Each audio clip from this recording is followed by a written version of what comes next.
So today I'm going to discuss ticker symbol GORO, which is Gold Resource Corporation.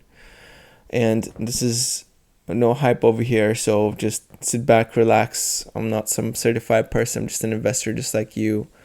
They've been doing this for a while, so I'm just going to review this, give you my opinion, some of the risks associated with this company and gold miners in general.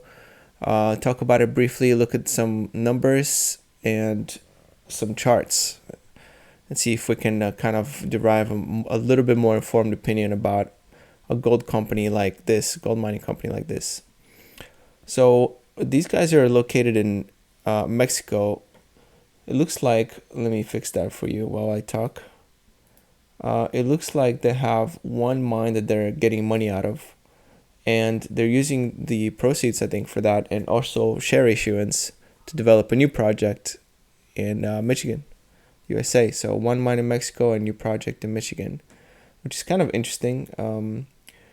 It is a little bit risky to run a public company off of one mine, even if it's a large one, because you can't really control like the grade of metals that you're gonna get from that mine so much. You can you have an idea, but it always catches you by surprise. So stocks like this are always very volatile and unpredictable to a certain extent. So let's first go through the price action. It looks like it peaked out during 2011, just like every other miner. And then it's been in a slow decline, just like every other miner. In 2015, it popped, like 5 times, just like every other gold miner.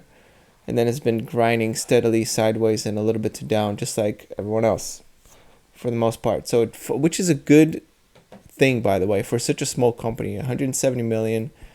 Those tend to either, blow off on the upside or just decline much further than the rest of the market.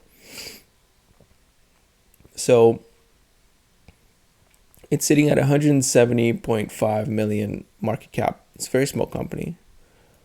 Revenues about as much, although the recent quarter was really good. Net income says 10 million here. But if we go to the most recent quarter, it actually looks a lot better.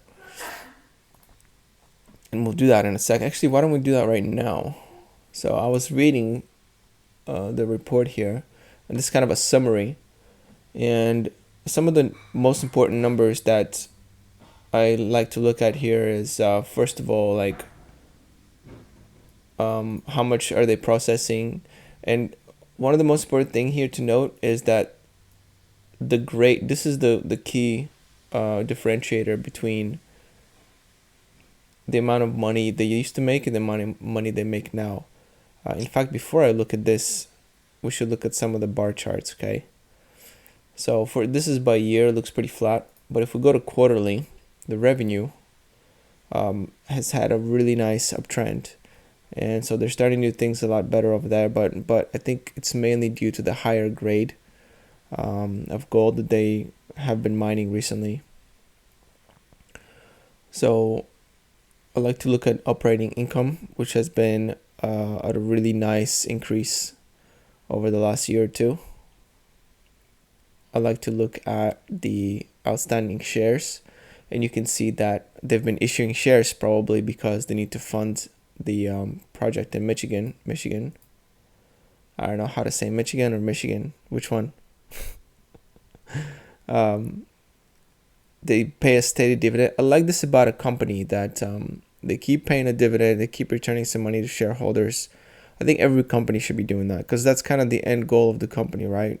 I mean, yeah, you can focus, if you're a growth company, you can focus on growth and not issue any dividend. But like, if you're a resource company, a mature company, you should be returning some money.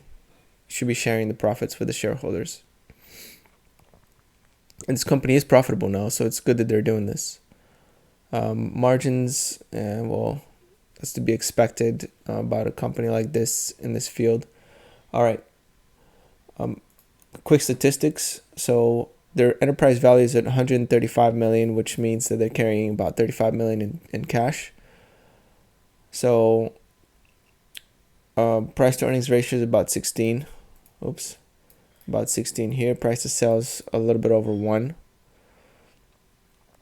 EV to earnings 14.22. EV to sales a little bit under 1. Working capital 32.36 million. Where are the margins? Here are the margins. So profit margin 6.64. That's the one that I care about the most. Okay. Now, if we go to the company website, you can see that they have 2 projects. Oaxaca, I don't know how to pronounce any of this. In Mexico is their current mine, and Back 40 is a project that they're working on in Michigan. Now, let's go back to this statement here. Back in 2021, the grade of their metals was significantly lower when it comes to gold production. It looks like silver production is about on par. Copper production is about on par. Lead is a little bit below, maybe about on par. Zinc. So the main boost was in gold. So basically, they probably just find some really high gold grade, and that's the reason why all their numbers look so good. Like, for example, you can see that metal production here of gold has increased, has doubled relative to other quarters in 2021.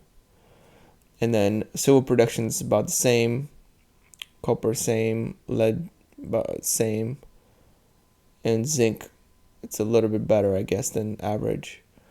So it's mainly the gold production that's giving them the boost. You can see gold ounces here. They produced 8.3 in the last quarter relative to 6.1 in Q4 2021, and then a little bit over 5,000 the other quarters. So not quite doubled, but getting there, 60-70% more. Silver production in ounces is about on par again. A little boost in copper, about average to slightly higher lead production, and zinc is slightly higher as well than average. So it looks like everything's either on par or a little bit above average in the most recent quarter, except gold, which has experienced a huge boost.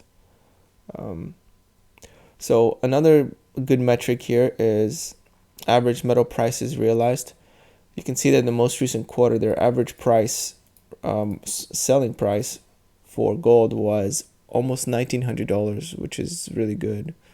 And they haven't been able to achieve much more over $1,800 per ounce in the last year. The silver price about the same, a little bit lower actually than average. Copper price a bit above, and lead is about on par. Zinc is slightly above average here by 10% maybe. So maybe a little 10-15%. Precious metal equivalent ounces sold. So what this metric means is that they convert everything into what it would cost if it were gold, and they translate it into how many ounces of gold they've sold basically. And the end result is 8,381, right? So production cost. So these are some good metrics here. So this top line, total assets, total sales, net.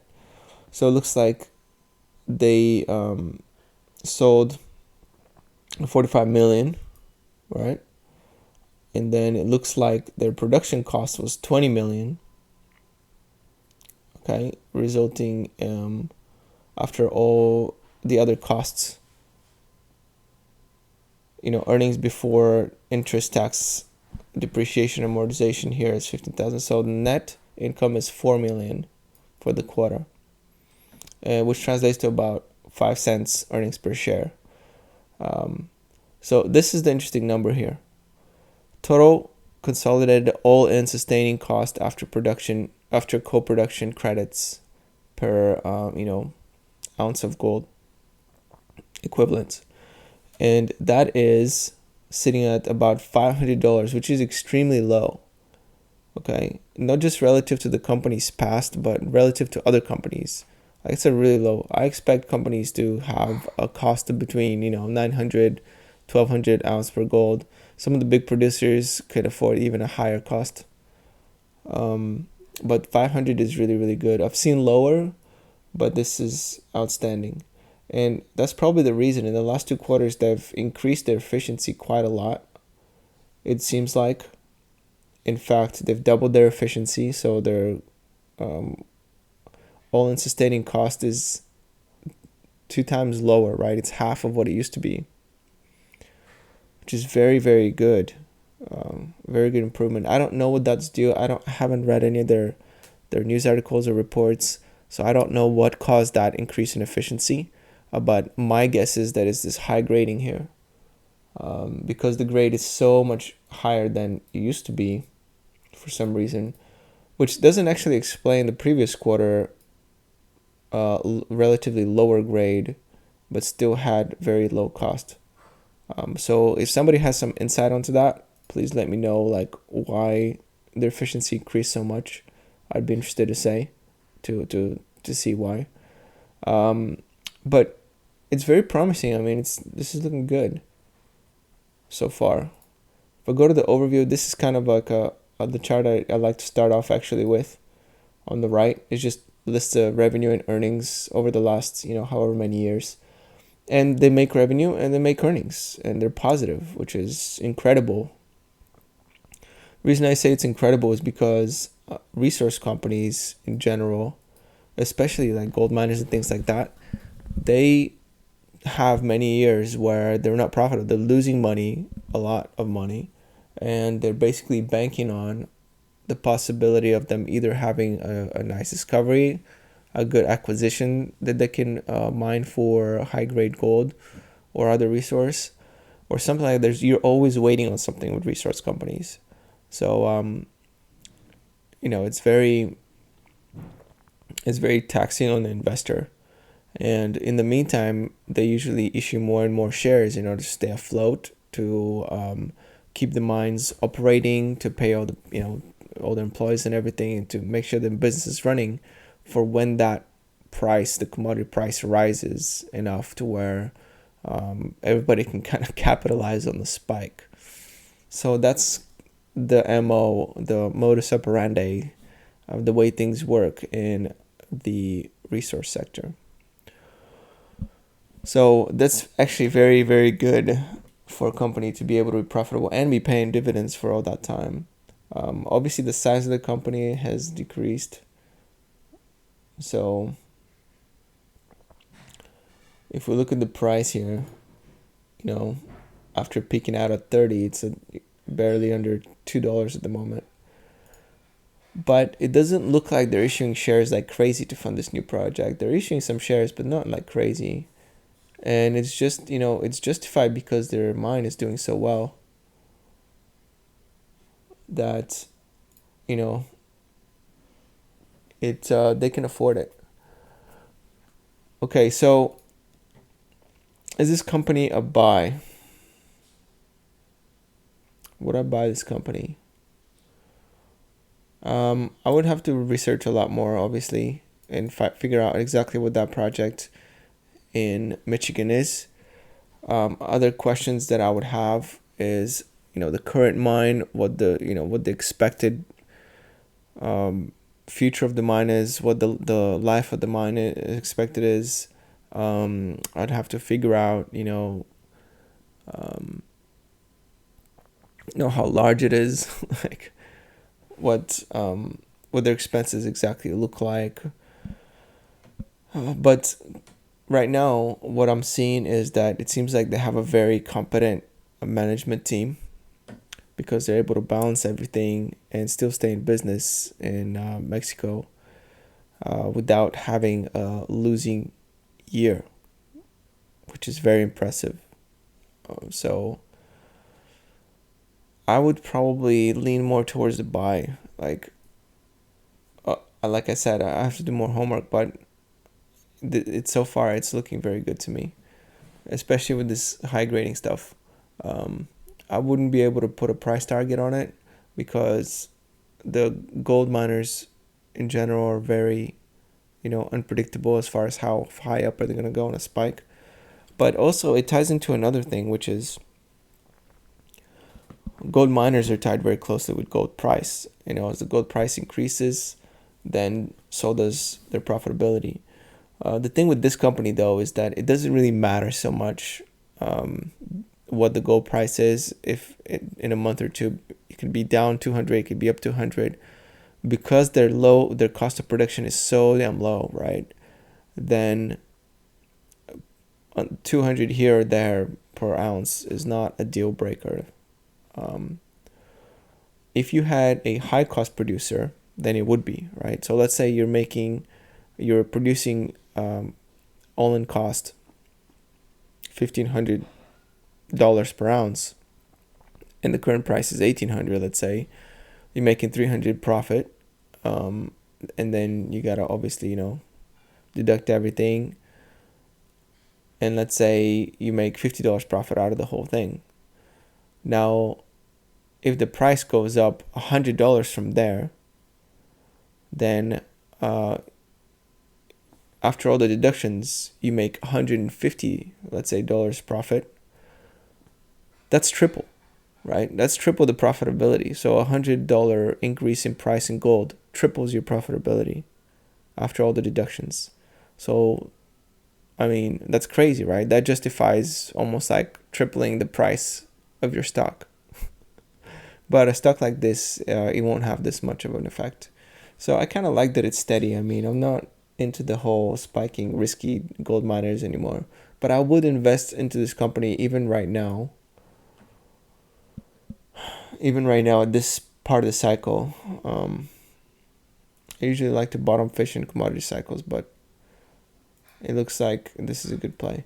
So I would give this company a thumbs up for sure. Even though, it's had a tumultuous past here when it comes to stock price. And that's it. That's my opinion of it.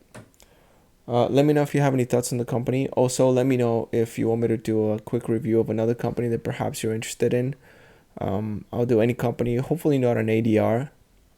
I'll try to do a company that I can look up on stockanalysis.com because it makes it more fun for me. All right. Gold Resource, excuse me. Bye. Peace out.